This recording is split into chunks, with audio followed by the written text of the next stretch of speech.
Bonjour et bienvenue à ce nouveau numéro du Tribunal de l'actualité, votre émission d'analyse et de décryptage. Merci à vous de rester fidèles aux médias leaders Trui TV et Watt FM. Vous le savez, nous sommes accessibles en streaming sur Facebook et en replay sur YouTube. Je suis Adam Scalet Ouedraogo, président de cette instance.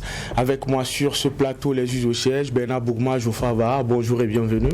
Bonjour président, bonjour auditeurs et téléspectateurs. Alors en attendant que le juge Bougma s'installe, il faut dire que pour cette convocation, nous allons parler traitement de l'information en période de crise en lien avec la suspension de Omega Media. Vous le savez, le Conseil supérieur de la communication a suspendu les programmes de la radio et de la télévision du groupe Média, Omega Media, pour une durée de 5 jours, allant du mercredi 9 juin au dimanche 13 juin 2021. Une décision qui, selon le CSC, est en lien avec le traitement de l'information relative à l'attaque terroriste à Sorlan. Au-delà du groupe Omega Media, c'est un message qui est adressé à l'ensemble des médias burkinabés. Décryptage tout à l'heure avec les juges au siège.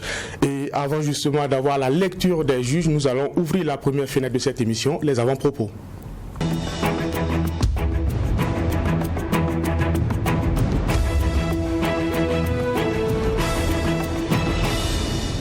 Juge Va, qu'est-ce qui a retenu votre attention pour cette convocation?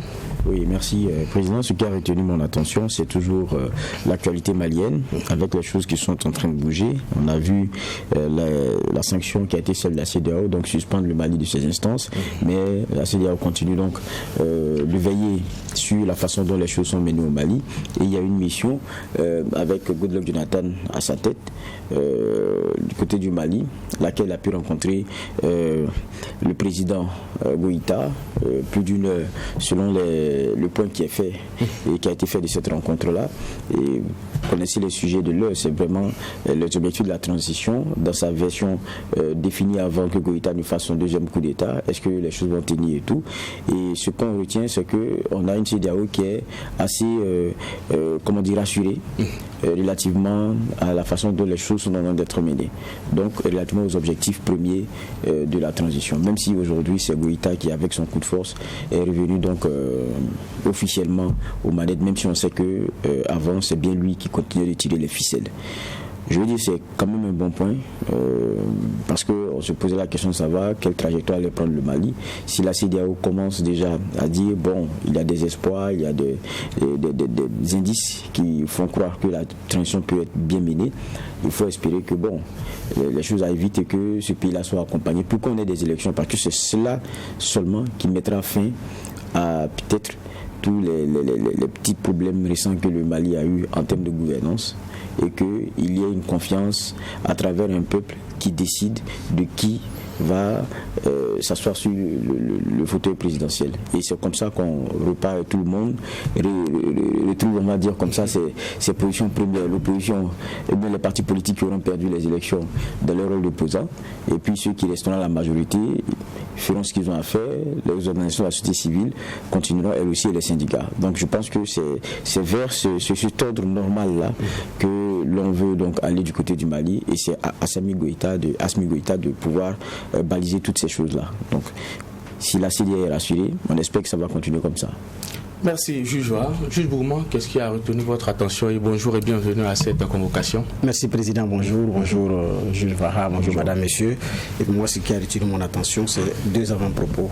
Le premier avant-propos, c'est que la France, après le Mali, c'est la Centrafrique qui voit la suspension, donc le gel de l'appui budgétaire, mais aussi la suspension de la coopération militaire. Là-bas, c'est beaucoup plus un peu donné, parce qu'au Mali, c'est les opérations militaires, là, même le gel budgétaire, il est enclenché. Et là, Paris dit que c'est compte tenu du fait d'une campagne, pour ne pas dire d'une communication anti-française, bien appuyée sur fond d'appui russe, mais avec la caution aussi du gouvernement. Donc la Russie est clairement citée, et avec, comme on appelle, l'appui avec la caution du gouvernement centrafricain. Donc là, c'est un message clair qui est envoyé que Paris est fâché de la présence de l'ours russe. Donc le coq gaulois, lui, il est fâché. Mais bon, voilà comment est-ce que les choses se déroulent. Donc quand après les indépendances, on a pris du temps à s'excuser, à se justifier d'une colonisation qui nous a maintenu longtemps dans une certaine dépendance. Quand on passe du temps à chercher, au lieu de chercher des moyens pour développer le pays, mais c'est des coups d'État, c'est des rébellions, c'est des combats pour le fauteuil présidentiel, on en arrive là, et la Centrafrique est un exemple patent d'une telle situation, avec en même temps un chef rebelle, le Pouchis Passanté, qui est toujours en œuvre, en activité, et qui n'est jusqu'à présent pas réduit ses ardeurs. Je parle de Bozizé, qui a participé à plusieurs tentatives de renversement ou de renversement du régime centrafricain, mais qui ne démord pas jusqu'à présent. Donc c'est une Centrafrique qui hérite également de tout ce passé-là et qui a connu des empereurs comme Bokassa. Donc finalement on est là, alors qu'il fallait courageusement mettre les balises, trouver les voies et moyens pour aller au développement. On n'en serait pas là. On a un Rwanda qui a rebondi après un génocide, aujourd'hui qui n'est pas grand en termes de superficie, mais qui n'a rien envié aux autres, et les autres pays courent d'ailleurs pour aller prendre exemple au Rwanda pour venir construire leur pays. Donc prenez d'autres pays comme le Ghana, qui a eu un Roulis qui dit il faut faire en sorte que sur le fauteuil présidentiel, même si le diable venait à s'asseoir, qu'il ne puisse pas faire ce qu'il veut. C'est-à-dire que c'est des pays aussi qui ont travaillé dans la vision et qui ont travaillé en pensant effectivement aux générations futures. Mais beaucoup d'autres ont pris le temps à faire, ce qui fait qu'à un moment donné, mais vous êtes liés partout. Donc quand quelqu'un menace de rompre, vous criez, c'est comme si c'était la fin du monde pour vous. Donc il y a une leçon effectivement à tirer, parce qu'il y a un virage qu'on a refusé de négocier, mais il va rater. Quand un virage est sur une voie, il faut vous préparer à, comment on appelle ça, à négocier le virage, puisque vous n'allez pas l'éviter. Donc je pense que nous sommes effectivement à ce virage-là. Donc plutôt que de se plaindre, le moment, je pense, est venu de se replier sur soi. Les autres vous donnent le coup de main, mais ils ne feront pas tout à votre place. Donc nous sommes, comme Tikendian l'a dit, ça fait mal quand dès qu'il y a une petite crise, c'est la France qui est réclamée, c'est les États-Unis qu'on appelle, et puis bon, et eux-mêmes d'ailleurs le disent. Macron à Ouagadougou a dit mais il faut cesser. Quand ça va, on dit c'est la France qui doit partir. Quand ça ne va pas, tout le monde appelle la France. Les hommes politiques, les leaders d'organisation de la société civile appellent. Mais dès que c'est encore une accalmie, c'est les mêmes qui disent non. Non, donc à un moment donné, vous faites un choix et vous assumez. Donc, je dis, ça doit sonner comme une prise de conscience. Puissance étrangère, russe, chinoise, américaine ou française, c'est toujours le même jeu d'intérêt. Mais avec eux, c'est quoi nous voulons? Ça, c'est un élément important, c'est un élément fondamental. Savoir dire ce que je veux avant de pouvoir dire ça m'arrange ou ça ne m'arrange pas dans l'état actuel des choses.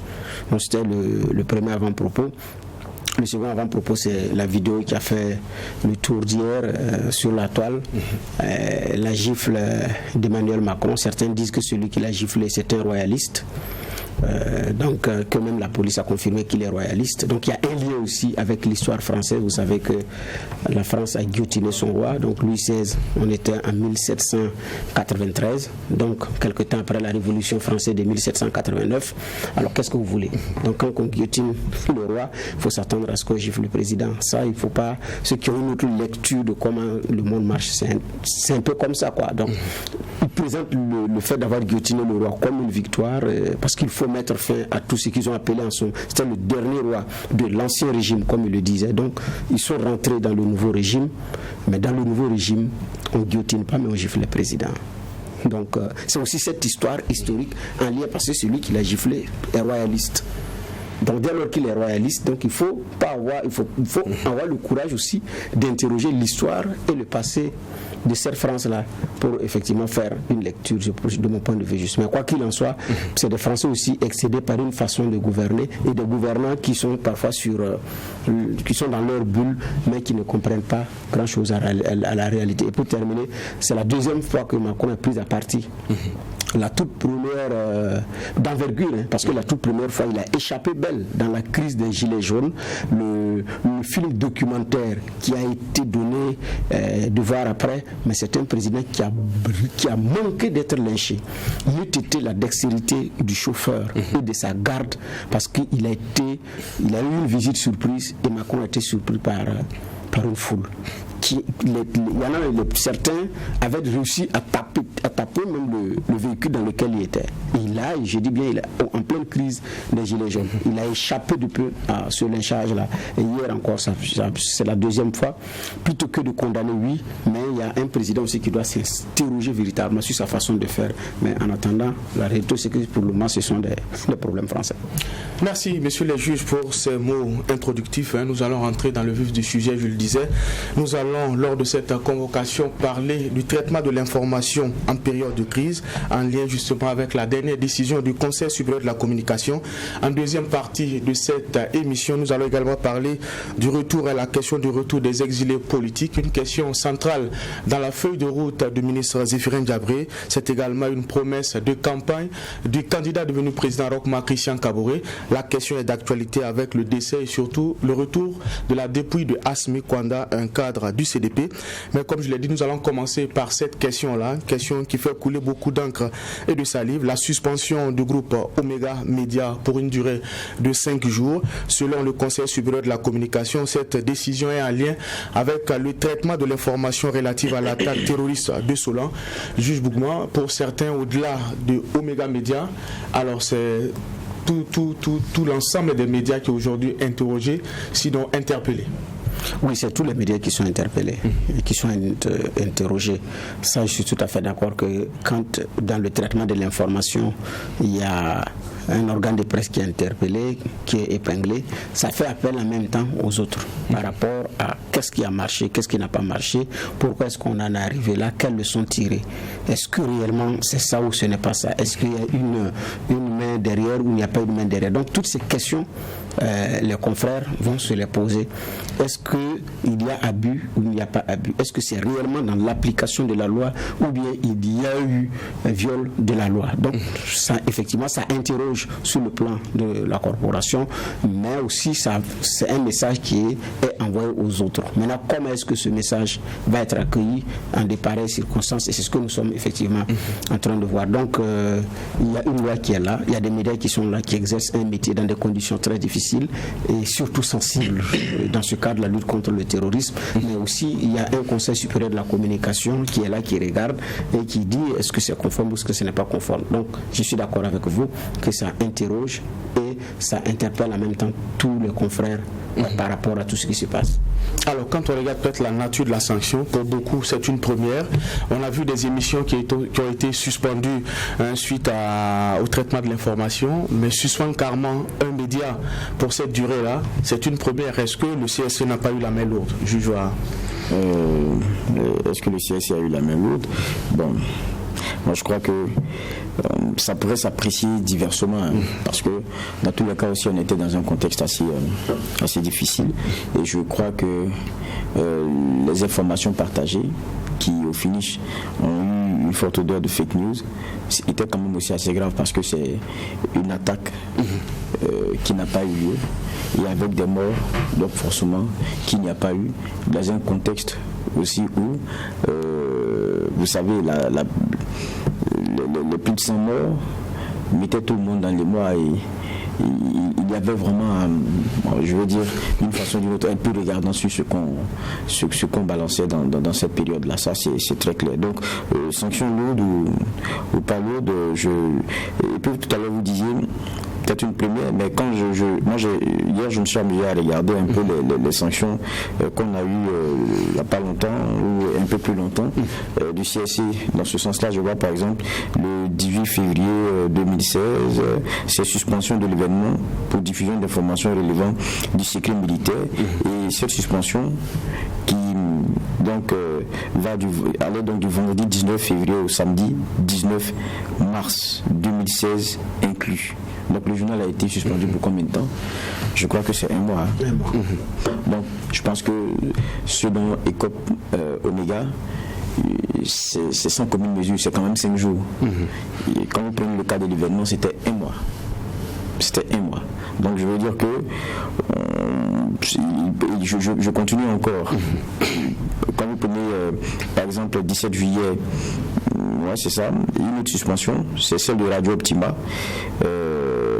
Je crois que c'est la suspension qui courait du lundi 17 juillet au mardi 15 16 août 2017.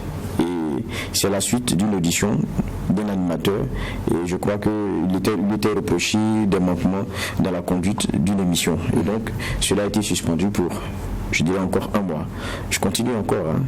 Pour quand vous regardez, il y a une autre décision, par exemple pour 2012, ça concernait Le Quotidien, qui était suspendu pour une durée de 7 jours, donc 17 au 23 décembre 2012. Et la raison de cette suspension-là, c'était la publication d'images choquantes dans sa parution du 26 novembre de la même année. Donc on était en 2012.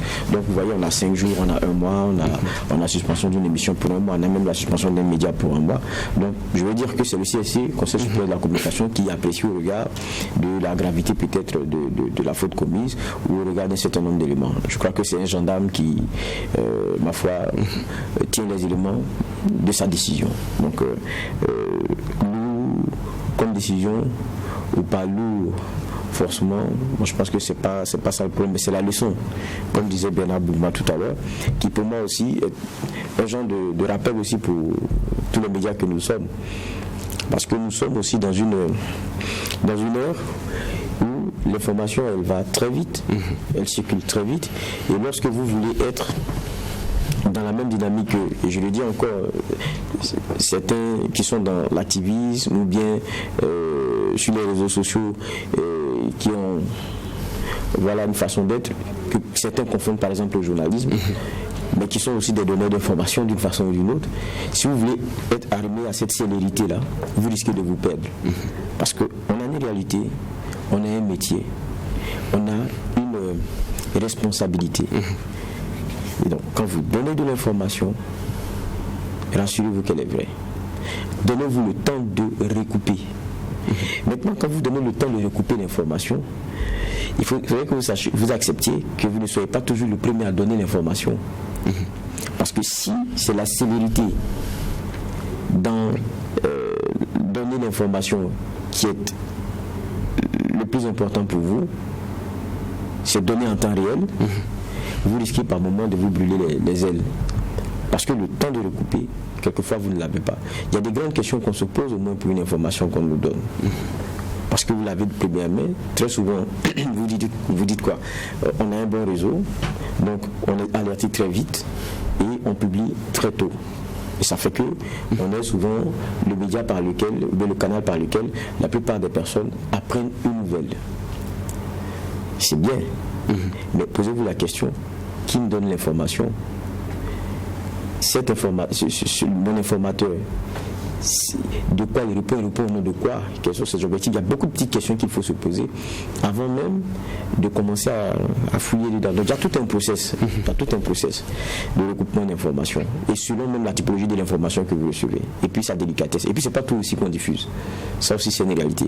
Mais j'ai dit, quand vous êtes dans la célérité, quand vous êtes en compétition avec des personnes qui n'ont pas les mêmes responsabilités que vous, qui sur les réseaux sociaux balancent et après c'est faux, je ne vais pas dire que ça ne l'engage pas vraiment, mais demain il rebalance encore. Vous êtes un média, vous vous amusez à ça, le CSC va vous auditionner, va vous taper sur les doigts. Vous n'avez pas les mêmes responsabilités, vous n'avez pas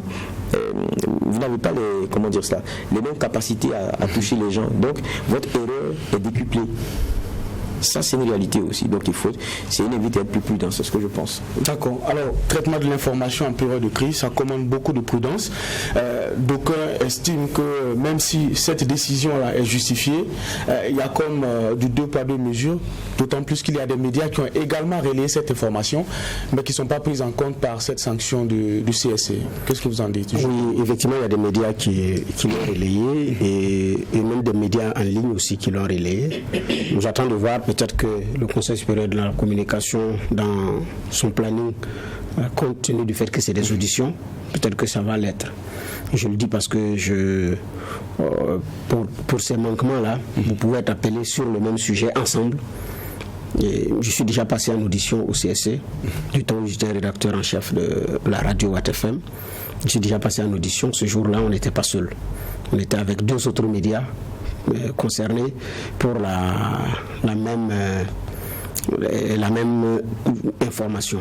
nous avions été en ce jour-là cités à tort parce que c'était une erreur que le CSC avait commis en nous invitant. Donc nous y étions, mais bon, en réalité, on n'avait rien à voir avec le traitement de cette information. Ils se sont rendus compte que non, c'était pas parce que l'heure d'ailleurs où l'incident a eu lieu et puis notre traitement d'infos, nous n'étions pas concernés. Mais on a été, donc vous pouvez être effectivement entendu en groupe pour la même information, tout comme ça peut se faire de façon esselée, chacun en ce qui lui concerne. Maintenant, ce n'est pas aussi la première fois que nous avons été auditionnés. Donc, être auditionné par le CSC pour un média, bon, c'est courant, parce que vous traitez l'information et le contrôle, c'est pas avant, c'est après. Puisque le contrôle, ce que les gens légalement doivent tenir, c'est que le contrôle du Conseil supérieur de la communication, c'est pas un traitement a priori, c'est a posteriori. Vous finissez de donner l'info et puis on dit qu'il y a eu un manquement. Donc le constat se fait après diffusion.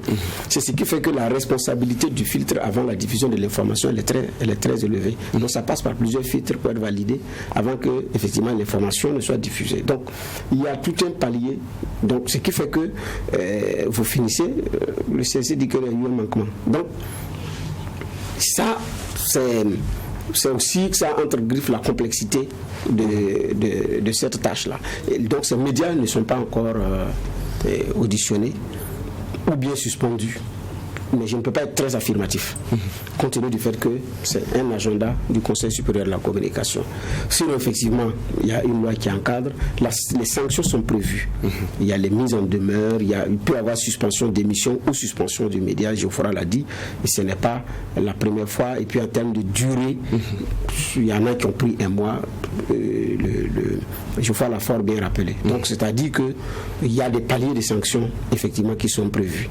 L'autre aspect, pour arriver là, en fait aussi, ça peut être dû à plusieurs manquements qui se sont enchaînés. Donc, il y a ces choses-là mises ensemble qui, après, on aboutit effectivement à cette sanction. Mais par rapport à ce qui concerne la radio Omega, là, le CSC a prévu, et c'est aujourd'hui d'ailleurs, une conférence de presse pour donner suffisamment de donner des précisions, ce qui fait que les autres éléments, on ne les a pas par rapport à par où est-ce que effectivement on est arrivé. Si on va aller plus loin, il y a d'autres médias qui officient sur le sol burkinabé, mais qui sont des médias étrangers ou internationaux, ou bien médias, bon, c'est en fonction de la qualification qu'on veut donner, mais qui par moment effectivement pêchent.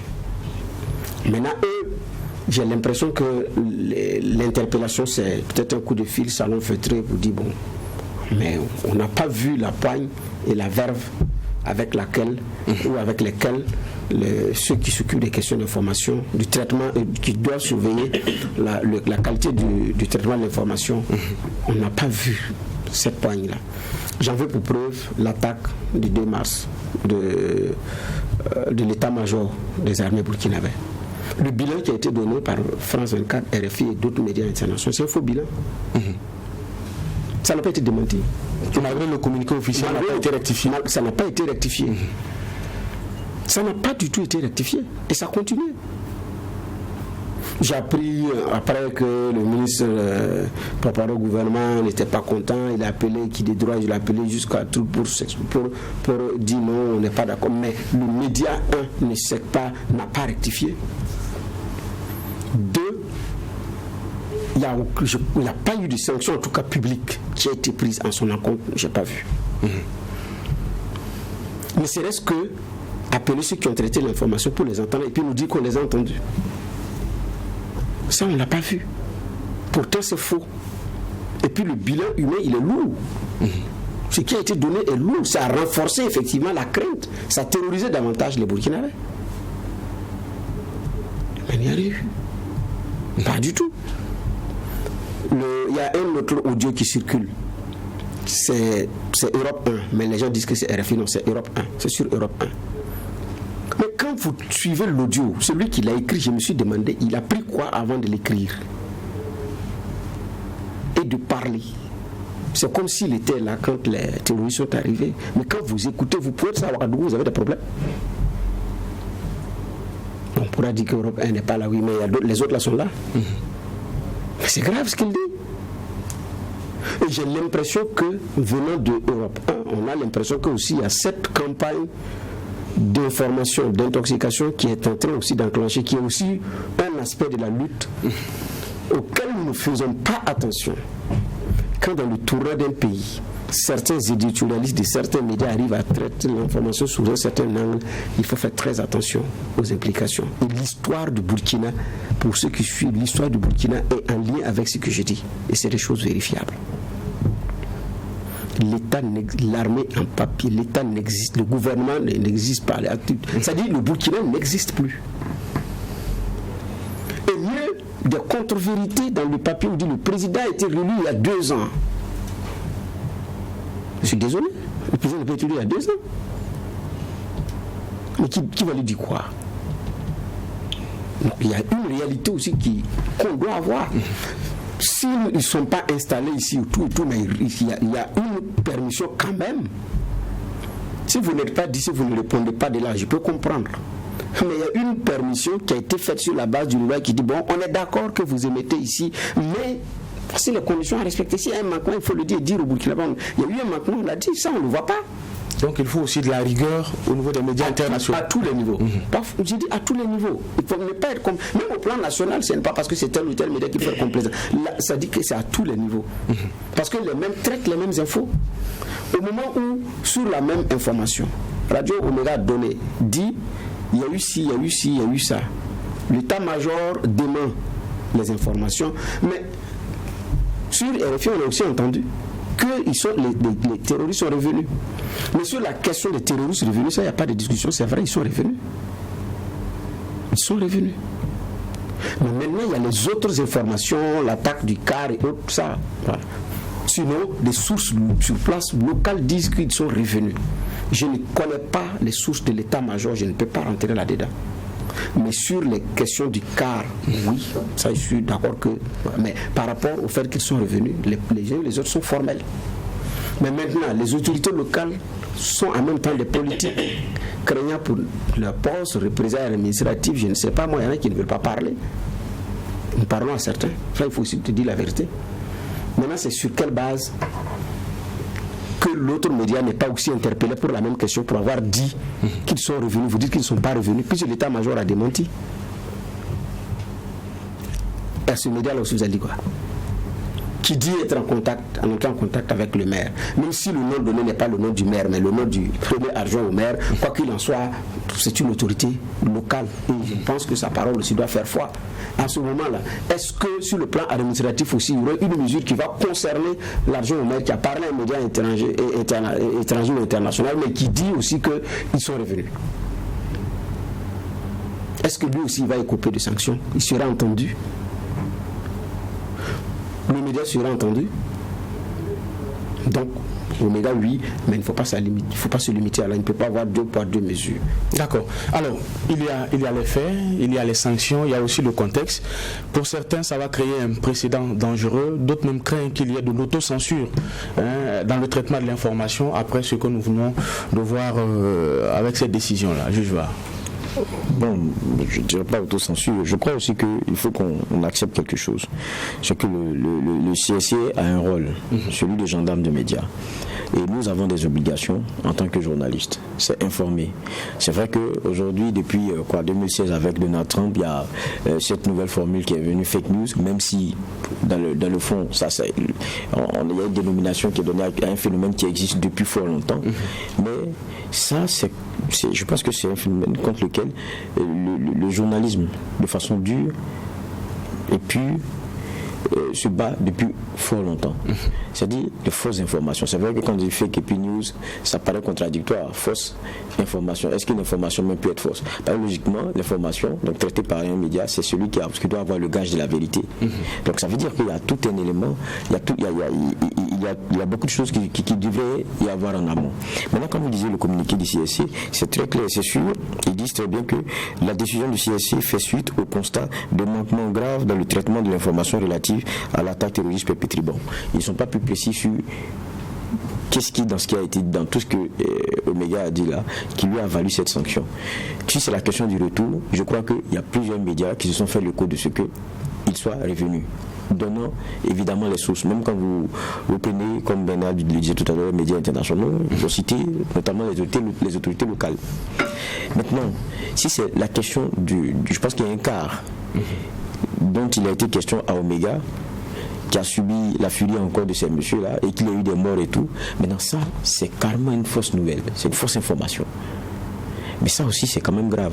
Moi, je dis, faudrait pas que, en même temps qu'on est sur le plateau ici, chaque fois on critique le syndicat des chefs d'État qui se défendent entre eux, donc nous aussi, on va s'asseoir ici, on va défendre l'indéfendable. Non, ça a été une fausse information. Et dans un contexte qui est quand même assez grave, où il y avait l'obligation de recouper un certain nombre d'éléments, parce que toute information qu'on donnait, justement, concernant les questions de terrorisme, était assez sensible. Ça pouvait avoir un impact fort. Donc, il fallait regarder par deux fois. Il fallait recouper par deux fois. Il fallait être sûr de ce qu'on donnait. Donc, il y a eu une faute grave. La preuve, je pense que le média lui-même, je parle de média, l'assume en relevant son rédacteur en chef. Maintenant, est-ce que c'est le rédacteur en chef seul, ça? Est-ce que c'est pas le sacrifié dans l'histoire? Ça, c'est une affaire interne, c'est un peu là-bas. Mais on reconnaît que la faute elle est grave. Ça, il faut le dire en tant que journaliste, c'est une faute grave. L'information qui a été donnée et la sensibilité du moment fait que c'était difficilement pardonnable. Ça, au moins, pour moi, c'est clair. Il faut qu'on se soit tenu pour dit. Maintenant, des erreurs peuvent arriver. Ça, c'est aussi une vérité. Vous savez, il y a plusieurs choses. Quand on parle de mauvaises, de fake news ou d'informations fausses. Vous savez, il y a la désinformation. C'est-à-dire des informations que vous donnez qui sont de l'ordre de la pure invention, mais à dessein, c'est-à-dire pour nuire. Il y a, par exemple, aussi ce qu'on appelle la malinformation, ou bien plutôt la mésinformation, qui sont des informations tout aussi fausses, mais qui n'ont pas été forcément données pour nuire. Ça veut dire que ça peut être une erreur. Et puis, il y a la malinformation. Ça veut dire que l'information peut être même vraie, mais vous la donnez pour nuire.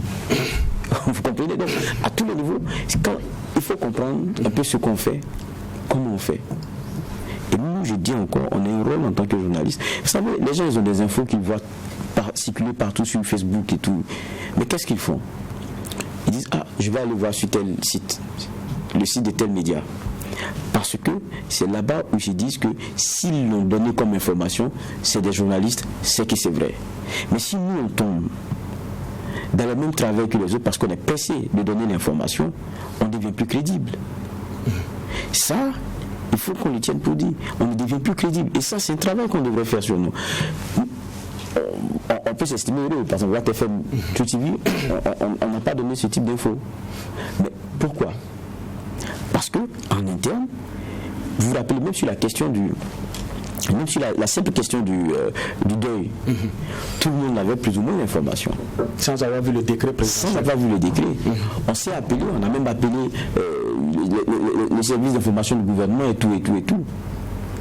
On nous a dit c'est dans les statistiques. Bon, dans tous les cas, d'une façon ou d'une autre, on savait que ça devait venir. La durée et tout ça se savait. Mais si vous êtes dans la célérité, vous vous dites, ok, il n'y a pas de souci, je publie. Je suis parmi les premiers. Mais attendez, et si ça change? De 72 heures, ça devient à 24 heures. Ça devient 48 heures. Vous allez dire, non, j'ai appelé tant et celui qui m'a dit non. Il y a un papier, il y a un acte qui certifie ça, qui donne ça. Si vous voulez qu'on retienne que c'est vous qui avez été le premier à dire ça, vous tombez dans l'erreur. Je pense que c'est aussi ce travail minimum là qu'on a. Mais je veux dire, quelqu'un qui est derrière son clavier, qui dit que non, lui il est peut-être activiste, ou il est ceci, il est cela, le mec il est alerteur, mais cette information là, il a comme tout le monde, lui il la balance, bientôt dès de 72 heures, et puis il est assis. Celui-là, il aura quel problème? Quand ça venait, on dit, mais lui il avait dit ça même quelques 2 heures avant, il est informé, hein. Mais vous, médias, vous pouvez vous amuser à dire ça, alors qu'il n'y a pas, un acte qui le formalise. C'est ça. Maintenant, sur la question de l'information, vous pouvez avoir vos sources. Quelquefois, vos sources vous induisent en erreur. Il y a beaucoup de paliers, il y a beaucoup d'éléments. On ne dit pas que, même quand vous avez fini d'être prudent, vous êtes à l'abri des erreurs. Non. Mais vous les minimisez. Je dis, la prudence va encore avec le respect de ce qu'on a comme étape pour donner une information. Si vous êtes dans la célérité, ça je vais le répéter plusieurs fois, si vous êtes dans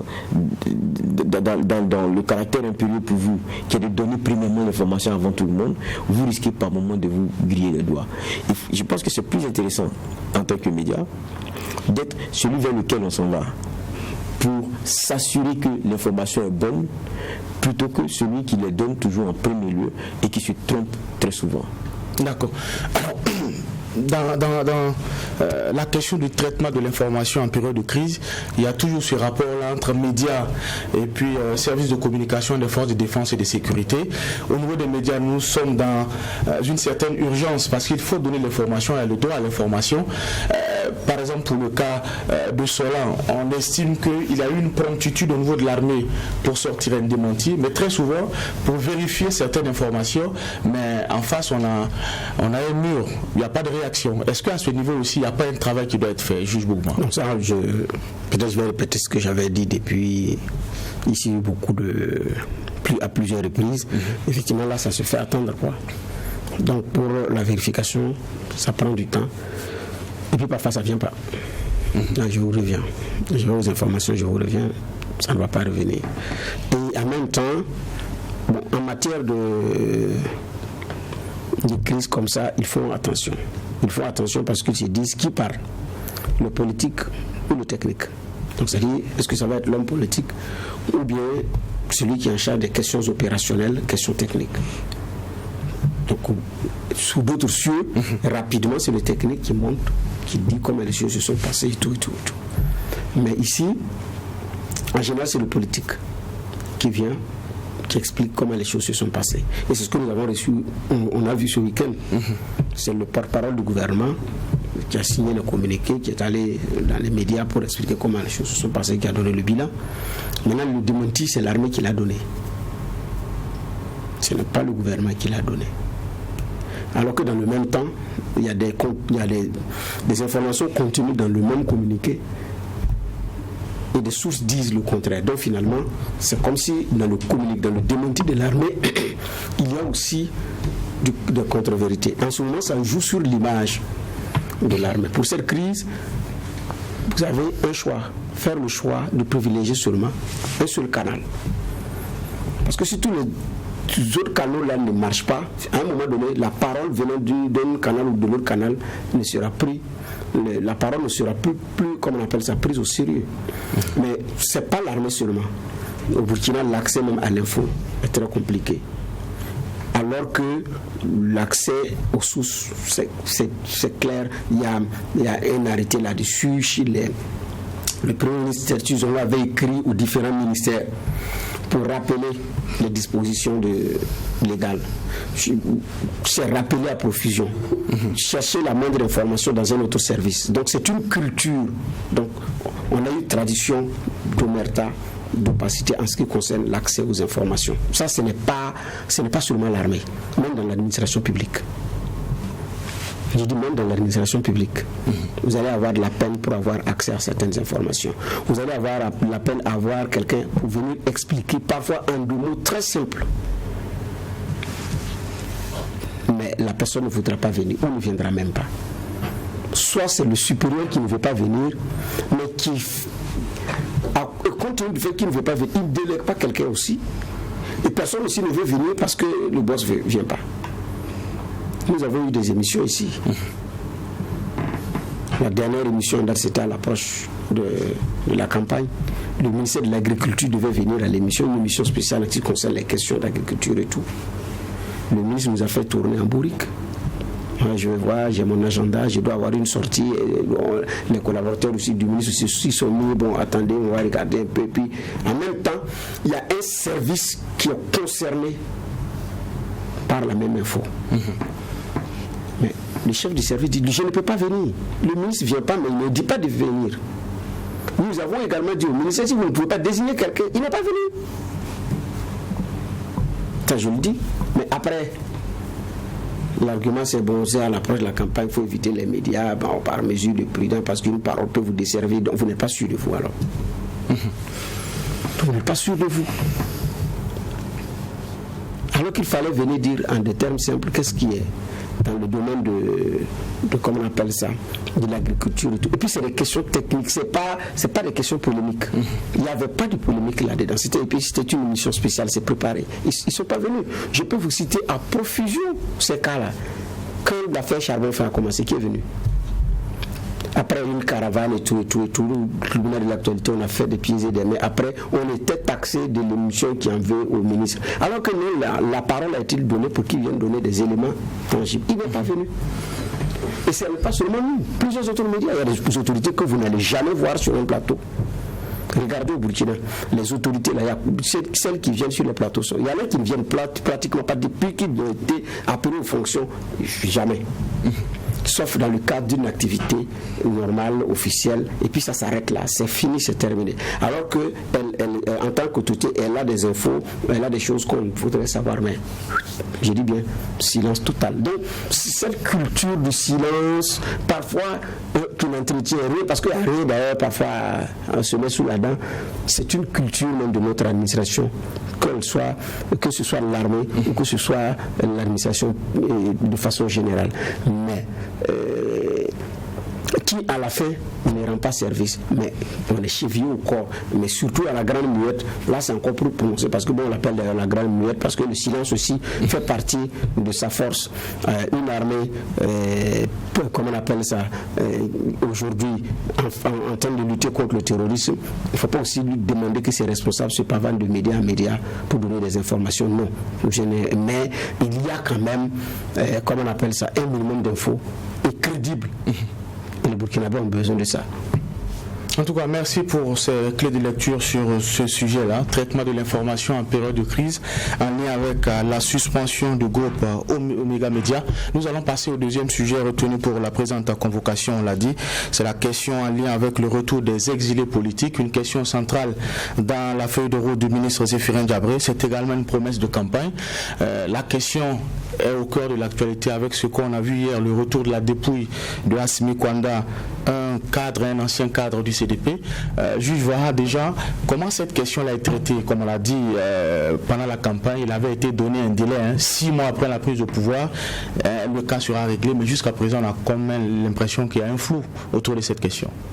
Oui, mais je pense que le délai de 6 mois, c'était pour le président Blaise Compaoré. Voilà, et bon, comme nous l'a dit le ministre de la Réconciliation nationale, il est allé à Abidjan, c'était pas pour rencontrer Blaise Compaoré, l'ancien président, mais c'est Alassane qui a tiré sa main et l'a emmené là-bas. Bon, je sais pas comment ça s'est fait, et puis comment ça s'explique.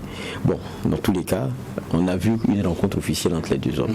Maintenant, il y a le cas Blaise Compaoré, mais il y a d'autres cas. Quand vous prenez Assimi Kwanda, dont le regretté, dont la dépouille est revenue, est-ce que, à part le fait d'avoir été un proche de Blaise, il avait des dossiers en justice, je ne sais pas. Est-ce qu'il était inquiété? Je ne sais pas. Donc il y a beaucoup aussi de proches de l'ancien président qui sont à l'extérieur, qui sont en exil, mais qui n'ont pas les mêmes égalités que les autres. Et puis on a vu aussi certains qui sont rentrés. Regardez le Kadhafi Tchaou, il est rentré. Il y en a beaucoup aussi qui sont rentrés. Il y en a qui, bon, pour certaines raisons aussi, sont encore dehors. Il y a aussi le petit frère du président, François, qui lui, c'est que quand il rentre aussi, il a des éléments de réponse à donner à notre justice. En tout cas, il y a des cas qui sont vraiment divers et variés. On a entendu le ministre de la Réconciliation nationale, Zéphirin Diabré, qui disait tout le monde peut rentrer, tous les exilés peuvent rentrer, il n'y a pas de problème. Mais seulement ceux qui ont des éléments à gérer avec la justice, bon, iront gérer cela. Et puis, bon, pour les questions de sécurité, tout sera pris et mis en œuvre pour que cela soit assuré de façon concrète. Mais ça, c'est pas le discours qui va rassurer. Ça, c'est pas. Si c'est ça, ils savent. Ce discours-là, ils savent. C'est pas ça qui va les rassurer. Et que il y a d'autres éléments qui doivent être pris en compte. Sinon, s'il y a un ministère plein, c'est parce qu'on sait très clairement que le retour n'est pas si facile. C'est des décisions de retour négociés. C'est des retours négociés avec, évidemment, en dessous, je dirais, j'appelais ça clairement, des types d'arrangements. Ils ne vont pas nous dire, mais ça sera plus ou moins ça. Sinon, il y a beaucoup qui sont dehors, mais qui ne sont pas vraiment inquiétés par la justice, mais qui ne veulent pas rentrer. Donc je pense qu'il y a beaucoup de choses qui doivent être élaguées comme ça. Donc le simple discours, pour moi, ça ne suffira pas. Mais en attendant de voir surtout qu'il devrait y avoir des assises sur cette question de réconciliation, comment est-ce qu'on la pense, et comment est-ce que, de façon stratégique, sera jalonné par certains actes. Mais on attend de voir. D'accord. Alors, juge, voilà, pour certains, la question elle est impérieuse, elle doit être nécessairement tranchée avec beaucoup de célérité, notamment avec le cas Samy Kwanda que nous avons observé. En réalité, les hommes politiques ont la capacité de faire un problème, ce qui n'en est pas un. Ce qui fait que parfois pour trouver la solution, c'est très difficile puisque ce n'est pas un problème. Quand vous prenez une situation pour en faire un problème, vous n'allez pas trouver de solution. Dans cette affaire, je pense que le cas qui, de mon point de vue, les choses, c'est peut-être le cas Blaise Compaoré lui-même. Pour les autres, non. Parce que certains de nos régions Abidjan, après le coup d'État, ils étaient à Ouagadougou. René Mili Kaboré, lui, il était à Ouaga. C'est après le coup d'État. Donc, d'autres, c'est après l'insurrection, mais après un petit séjour au Burkina, c'est pas aux premières heures. Si je ne me trompe pas, Assimi Kwanda est même resté jusqu'en novembre. Parce qu'il y a eu une activité où il y avait Djibril Bassolé en novembre, il y était, c'est après ça certainement qu'il est parti à Abidjan avec tout le traumatisme qu'il a eu, parce qu'il y avait aussi ce besoin-là de respirer, de se détendre, de quitter un peu compte tenu de ce qui s'est passé en termes de violence au niveau de son domicile et sa bibliothèque qui est partie. Bon, il y avait ces choses-là qui l'ont marqué.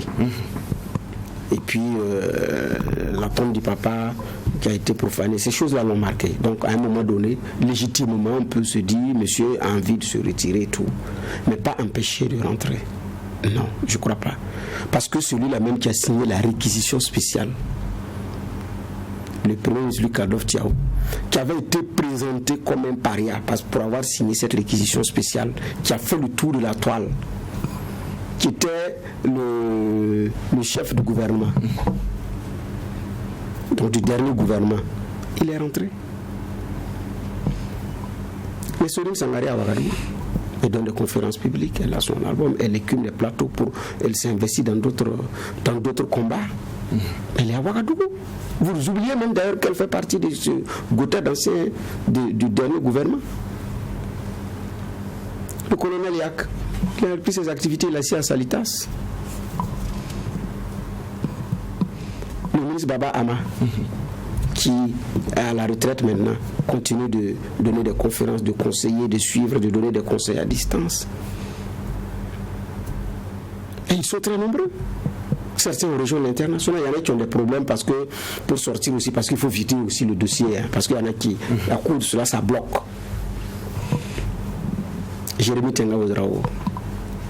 Donc, c'est pourquoi j'ai dit certains, je pense qu'il y a peut-être une machination, ça permet à certains de pouvoir contribuer à tirer sur la corde. Sinon, je pense que c'est pas rentrer qui va leur poser véritablement problème. Non, je ne crois même pas. Le président du CDP, Edi Komboué, qui a détalé au lendemain de l'insurrection et qui est revenu dire qu'en réalité il n'avait pas fui, mais l'État allait parce que c'est sa maman qui se sentait pas bien. Mais quoi qu'il en soit, il est arrivé dans les conditions qu'on connaît, épinglé, écroué, tout et tout, après qui est blanchi, qui a repris même son parti dans des conditions qu'on connaît, mais qui est aujourd'hui chef de file de l'opposition à Ouagadougou. Mais c'est après le coup d'État.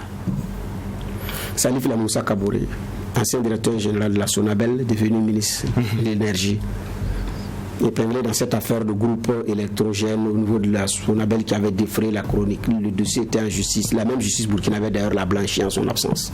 C'est la même justice burkinabé. L'a blanchi en son absence. Ses avocats étaient là, on dit non, il n'y a rien à cirer. Puis bon, voilà. Mais c'est le dossier Sonabel. Donc, je ne sais pas véritablement pour certains, en toute sincérité pour certains, je ne crois pas qu'il y ait vraiment un problème à cirer à telle enseigne qu'ils ne veulent pas rentrer.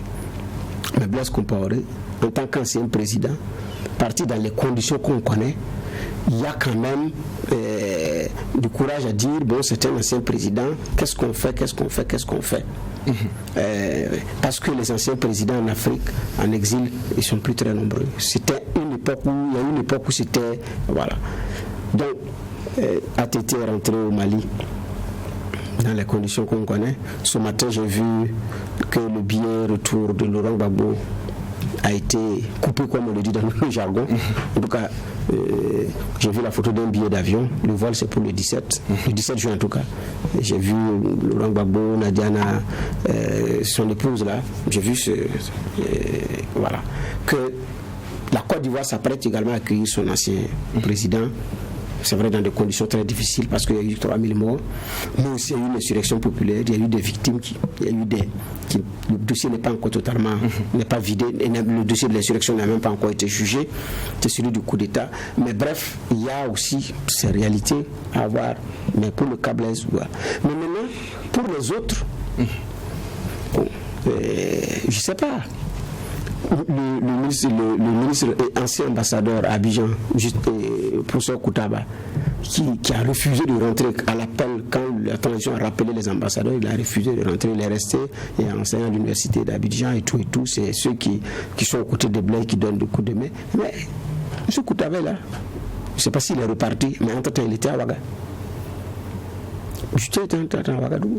Mais en ce temps, on disait il faut que le Koutaba rentre, ils sont empêchés de rentrer. Et tout le monde se demandait, mais Koutaba, pourquoi il ne rentre pas? Est-ce qu'il a un problème? Il avait fait le choix de ne pas reconnaître la transition, de ne pas rentrer. Mais après, on est dans un régime normal. Maintenant, si dans la gestion des affaires, il y a des choses à lui reprocher, mais là aussi, on n'en avait pas entendu parler. Donc, au cas par cas, il y en a qui peut-être qui ne veulent pas peut-être s'assumer, ou bien je ne sais pas pour quelle raison, ou bien trouver une autre vie qui plaît. Voilà. Mais il y a d'autres aussi qui font la navette. Alain Yoda, qui n'était plus dans le gouvernement, mais bon, qui vient et puis qui repart. Mais donc, il y a à voir avec chose quoi. Mais maintenant, il y a quelqu'un qui a fait une promesse. Mais les 6 mois concernent Blaise Compaoré. C'est beaucoup plus avec Blaise Compaoré.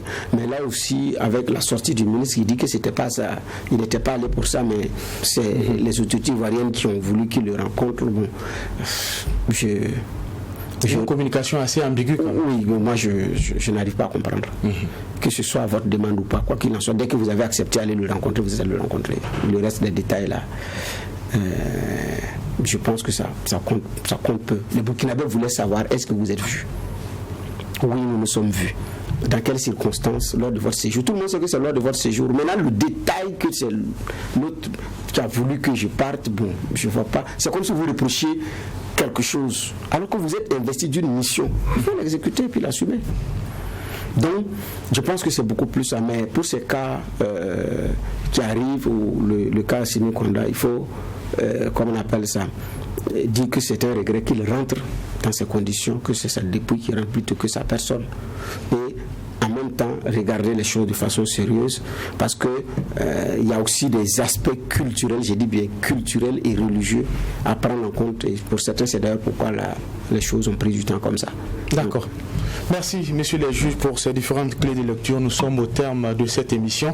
Nous avons parlé de la question du traitement de l'information en période de crise et aussi le dossier concernant les exilés politiques au Burkina Faso. Merci pour ces analyses et différentes clés de lecture. On se donne rendez-vous demain pour la 4e et l'avant-dernière convocation de la semaine pour la même mission, poser un regard critique sur l'actualité. Mais en attendant, restez fidèles au programme des médias leaders True TV Watt FM.